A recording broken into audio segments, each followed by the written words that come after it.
false prophet.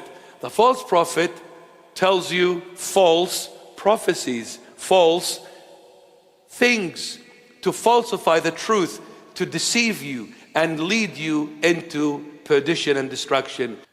So what's happening in the world? All of this behind it is Satan, the dragon.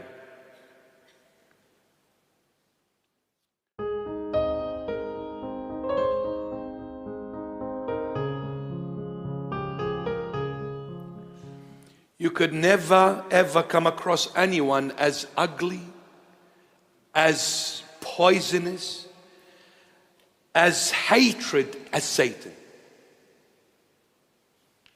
He's real, hell is real, but the Lord is the truth and heaven is the truth. Totally opposite. Ugliness, beauty. Darkness, light. Death, life. Filth, holiness. When you see Satan, it's the ugliest ever. When you see Jesus, the Son of Man, in His glory, there is no words ever that could express, explain, illustrate the beauty of Christ. Impossible. He surpasses every language, every word to explain how awesome and beautiful He is. No, impossible. My beloved Christians and the whole world, believe me, I love you. You can hate me, I'll still love you.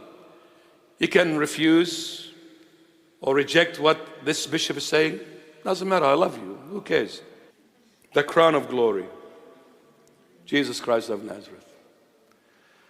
And look at the Christians, man. Little kids, huh? Believe me, little kids playing in the street. This guy says I'm Catholic, and this guy says I'm Orthodox, and they fight. Ash on your head. Like when you see the Lord, you Catholic, Orthodox, Protestant, when you see the Lord, what name? Like what name? What name? What name? The problem, the throne and this outfit changed us. Changed us. Where is the humility? Where is the love? Where is it, my dear friend? Where is it? The glory is Christ's. The throne is for Christ to sit on. The place is for Christ.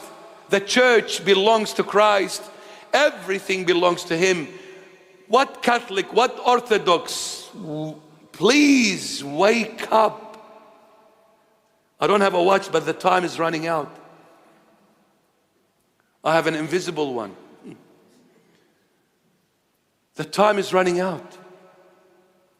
The time is running out. Come back to the Lord Jesus. My daughter, stop going out with your friends, wasting your time on absolute nonsense. My son, stop mixing with the wrong crowds, thinking this is manhood. It's not. A true man is the one who put his head under the feet of Jesus Christ. That is a true man. This is your muscles and your power, your strength. When you bow before the Lord Jesus. Now this is a man. And a true woman who makes herself beautiful for the Lord, no one else. Why do you need for the whole world to look at you and then make a judgment whether you are beautiful or not? Who gives one penny what the world thinks of you? As long as Christ sees you beautiful, the hell with the world. Christ, my beloved daughter. Christ. Christ. Son, be a man. Love the Lord.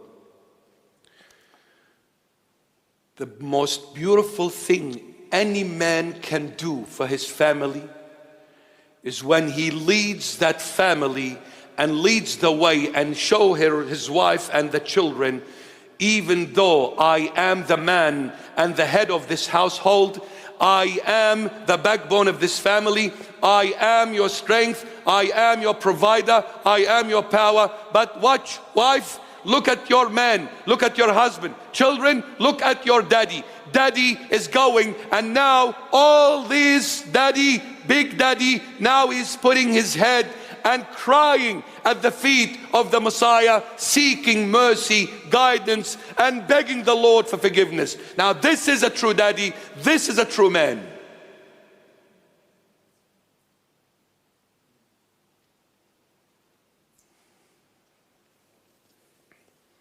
And the woman should be a school for her children, teaching them the fear of the Lord. The fear of the Lord. The Lord, at the end of chapter 19, He will judge all those people that are left from that sword which comes out of His mouth.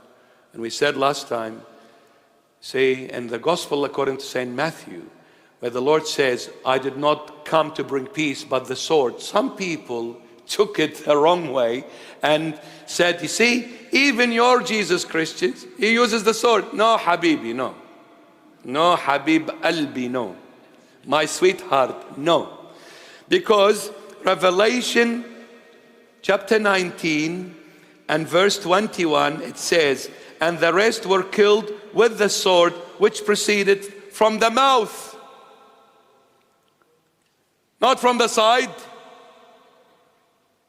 The sword of the Lord comes from the mouth. What comes from the mouth? The word. Words come out of your mouth, don't they? Like when you speak, do swords fly out of your mouth? Words. So when the Lord says in Matthew, I did not come to bring peace but the sword, He meant the word. His word is sharper than a double-edged sword. And why double-edged? Because one edge cuts, the other edge heals. That's what the sword does. It cuts and heals. The knife needs to cut in order to heal where it's painful. That's the word of the Lord. It's a sword. You receive the word, accept the word, it will set you free. You reject the word will cut you, will judge you. It's a sword. So the sword that comes out of His mouth is the word. It's His word. He will judge everyone with His word. And now He took the beast and the false prophet, He cast them into that lake of fire.